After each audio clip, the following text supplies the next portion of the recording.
12,000 kilometre दूर Canada में बैठे दूसरे देश के प्रधानमंत्री यानी कनाडा के प्रधानमंत्री जस्टिन ट्रूडो को इस बात से बहुत फर्क पड़ता है कि भारत के किसान सड़क पर हैं, उनकी कोई सुन नहीं रहा है, उनके ऊपर प्रदर्शन करते हुए किस तरह का बर्ताव किया जा रहा है। लेकिन हमारे देश में हमारे प्रधानमंत्री जो खुद वैसे दिल्ली में रहते हैं, दिल्ली के अंदर घुसने के लिए किसान आकर उनसे बात करने के लिए परेशान है, लेकिन वो दूर काशी में पहुंचकर डीजे पर ढिंचैक करते हैं। उनको कोई फर्क नहीं पड़ता कि यहाँ हमारे भारतीय किसानों के साथ क्या हो रहा है। वहां दूर 12,000 किलोमीटर दूर बैठा है एक दूसरे देश के प्रधानमंत्री को फर्क पड़ता है कि हमारे देश के किसानों के साथ क्या हो रहा है, लेकिन हमारे देश के प्रधानमंत्री को कोई फर्क नहीं पड़ता। बहुत अजीब सी बात है ना, अजीब तो लगता ही है। यहाँ तक कि जस्टिन ट्रूडो ने यह भी कह दिया कि ऐसी जो तस्वीरें सामने आ रही हैं उनको देखने के बाद भी रिएक्ट ना करना, प्रतिक्रिया ना देना बहुत बड़ी लापरवाही है। और जिस तरह की तस्वीरें आ रही हैं वो बेहद चिंताजनक है। As well. I would be remiss if I didn't start also by recognizing the news coming out of India about the protests by farmers. The situation is concerning, and we're all very worried about family and friends. I know that's the reality for many of you. Let me remind you, Canada will always be there to defend the right of peaceful protest. We believe in the importance of dialogue, and that's why we've reached out through multiple means directly to the Indian authorities to highlight our concerns. लेकिन हमारे प्रधानमंत्री पूरी तरह से चिंता रहित थे। उन्हें कोई फर्क नहीं पड़ रहा है। फर्क ना उनको पड़ रहा है, ना मीडिया को पड़ रहा है। इसीलिए तो मीडिया के साथ इस तरह का बर्ताव होता है। They rightly deserve it.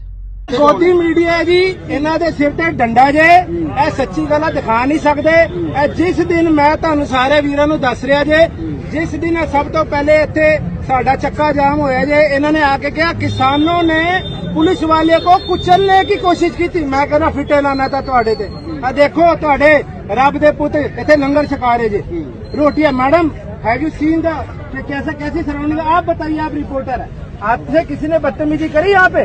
हमको भी किसी ने जो जन्म दिया है वो औरत थी, she was a lady, sari मां सीगी। साड़ी मावा ने तो अपने बच्चे आप कुर्बान करते ਤੇ ਤੁਸੀਂ ਕਹਿ ਰਹੇ ਸੀ ਕਰੈਕਟਰਲੈਸ ਹੋ ਕੇ ਗਏ ਆ। ਸ਼ਰਮ ਕਰੋ ਗੋਦੀ ਮੀਡੀਆ, ਸ਼ਰਮ ਕਰੋ, ਸ਼ਰਮ ਕਰੋ। ਤੁਸੀਂ ਡੁੱਬ ਕੇ ਮਰ ਜਾਓ।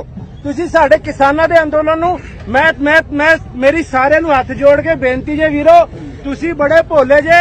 ਇਹਨਾਂ ਤਿੰਨ ਚੈਨਲਾਂ ਨੂੰ ਉੱਚੀ ਕਰੋ ਬਈ, ਉੱਚੀ ਕਰੋ ਸਾਰੇ। ਇਹਨਾਂ ਵੀਰ ਜੀ ਉੱਚੀ ਕਰੇ। ਇਹਨਾਂ ਤਿੰਨ ਚੈਨਲਾਂ ਨੂੰ ਇਹਨਾਂ ਨੂੰ ਕੋਈ इंटरव्यू ना दियो। और जब कनाडा की तरफ से ये बात सामने आने लग गई, उन्होंने ये कहा कि हम पूरी तरह से समर्थन करते हैं किसी भी तरह के शांतिपूर्ण प्रदर्शन का। तो ओटावा में इंडियन हाई कमीशन क्या कहता है? भ्रामक खबरों के ऊपर मत ध्यान दो, ये सारी तस्वीरें भ्रामक हैं।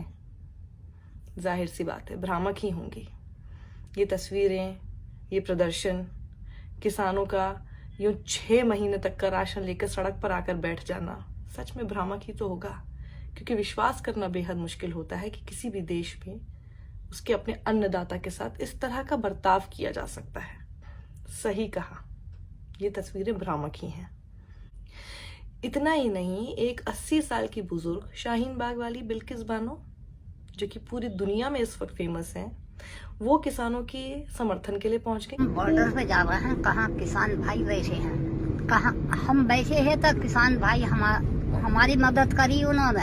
अब हम उनसे बात करने जा रहे हैं। अपनी मांग, जो किसान की मांग है वही हमारी मांग है, और हम भी किसान की बेटी हैं, किसान की बहू है। पुलिस भी वहां पहुंच गई। 80 साल के बुजुर्ग से बहुत डर गई है सरकार उन्हें हिरासत में लेने के लिए। देखिए किस तरह से अपना प्रदर्शन ये लोग कर रहे हैं, लोक गीत गा रहे हैं, एक दूसरे के साथ एकता दिखाने की कोशिश कर रहे हैं, और इनसे डर गई है सरकार। नौजवान करूंगा, परेशान करूंगा, और फसलों में फैसले, और देखो फसलों में फैसले, असली हक दी लड़ाई हक नाल लड़ांगे, हक नाल लड़ांगे।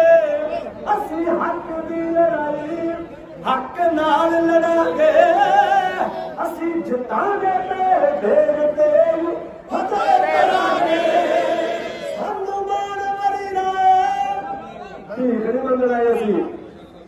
ये वीडियो ज़्यादा से ज़्यादा लोगों के साथ शेयर कीजिए, लोगों के पास जाना ज़रूरी है इस वीडियो का। लाइक और सब्सक्राइब ज़रूर कीजिएगा। लोगों को जगाइए। जब कनाडा का प्रधानमंत्री जग सकता है और हमारे देश के अन्नदाता के लिए बोल सकता है, आप किस लिए बैठे हैं भाई? थोड़ा तो मुंह कभी तो खोल लीजिए।